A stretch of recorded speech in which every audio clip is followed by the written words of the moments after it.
아마샤는 남쪽 유다의 제9대 왕으로 25세의 왕위에 올라 29년 동안 나라를 다스렸습니다. 제법 긴 시간을 다스렸죠. 그만큼 통치에 있어서는 실력 발휘를 했던 인물이라고 할 수 있겠습니다. 3절에서도 그 나라가 굳게 섰다고 적고 있을 만큼 그는 실력 있는 사람이었죠.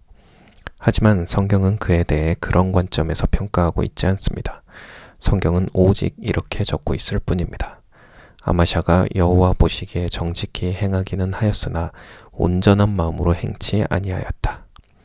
아마샤는 정직하게 일한 사람이었습니다. 그러나 온전한 마음으로 그런 것은 아니었습니다. 쉽게 말해서 그는 마음에도 없는 일을 했던 사람이었습니다.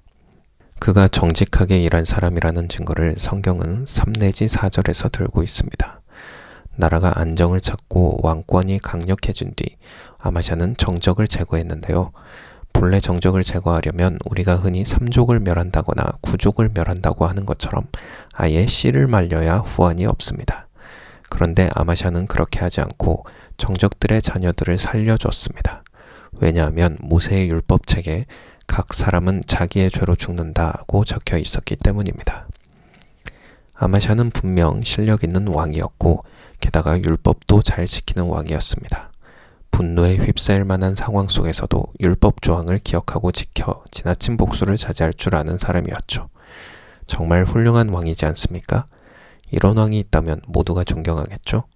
세상에서도 잘 나가고 교회 생활도 흠잡을 데 없이 해내는 사람이 있다면 다들 부러워하지 않을까요? 아마샤는 그런 사람이었습니다. 그러나 그에 대한 성경의 평가는 냉정하고도 정확했습니다. 아마샤가 겉보기에는 하나님의 뜻에도 맞고 세상에서도 잘 나가는 훌륭한 사람인 것 같지만 그 속은 그렇지 않다는 것이 그에 대한 하나님 편의 판단이었습니다. 그는 정직한 행위가 있는 사람이었지만 그러나 그는 온전한 마음으로 행한 사람이 아니었습니다. 5 내지 10절에 나와 있는 에피소드는 아마샤가 실제로 어떤 사람인지를 잘 보여줍니다.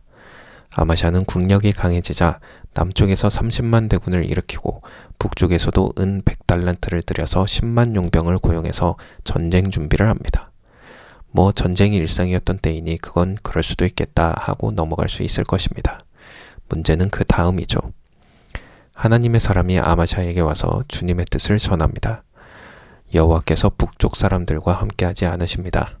뭐 그래도 전쟁터로 나가고 싶으시다면 한번 가서 힘껏 싸워보십시오. 하나님께서 임금님을 적군 앞에서 엎드러지게 하실 것입니다.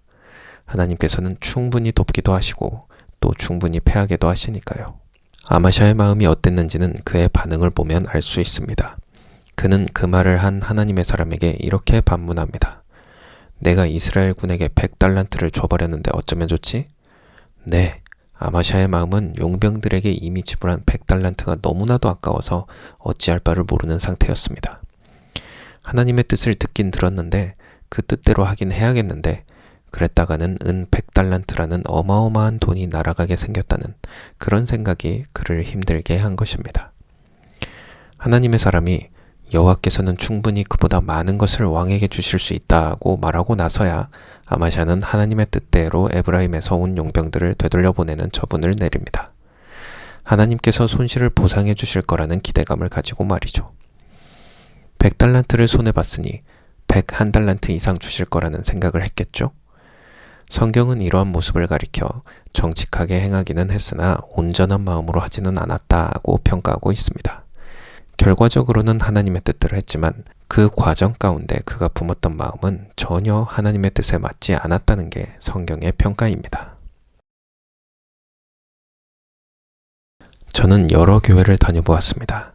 3,000명 되는 교회, 10,000명이 넘는 교회, 200명가량 되는 교회, 400명가량 되는 교회, 군부대에 있는 교회, 그리고 우리 교회. 이렇게 여러 교회들을 다니면서 정말 많은 사람들을 만났고 또 함께 일하며 삶을 나누며 그렇게 살아왔습니다. 그러면서 깨달은 사실이 하나 있습니다. 그것은 바로 오늘 성경이 말하는 그 온전한 마음을 지닌 사람을 찾아보기가 하늘의 별 따기만큼 어렵다는 것입니다. 아마샤처럼 정직하게 행하는 사람 찾는 것은 그리 어렵지 않습니다. 물론 아마샤만큼도 못한 사람이 태반이지만 그러나 아마샤처럼 실력도 있고 나름 봉사도 잘하고 행위가 올바른 사람들은 얼마든지 찾아볼 수 있습니다. 그러나 하나님 앞에서 온전한 마음으로 행하는 사람은 정말 찾아보기가 힘듭니다. 온전한 마음이 무엇입니까? 하나님을 사랑하는 마음입니다. 우리가 누군가를 사랑하면 어떻게 됩니까?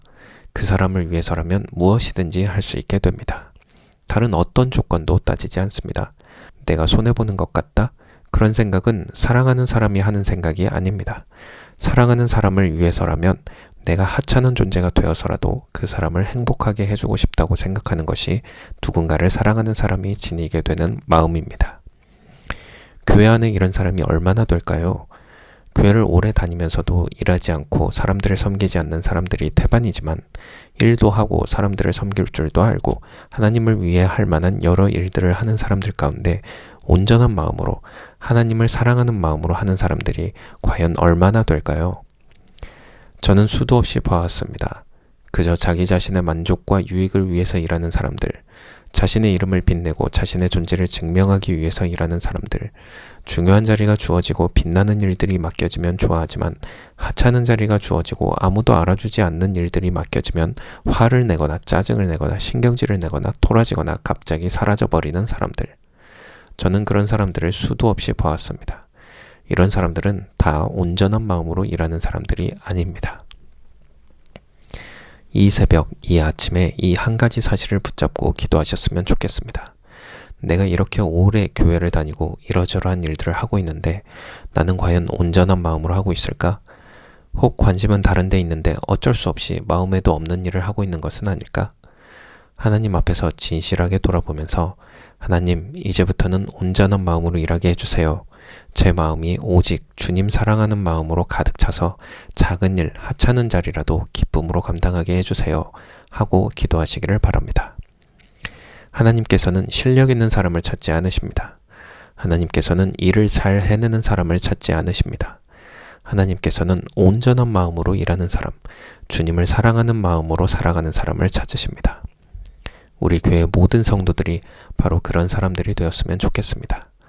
온전한 마음으로 주님 앞에 나아갈 때 주님께서 온전한 은혜를 베풀어 주실 줄 믿습니다.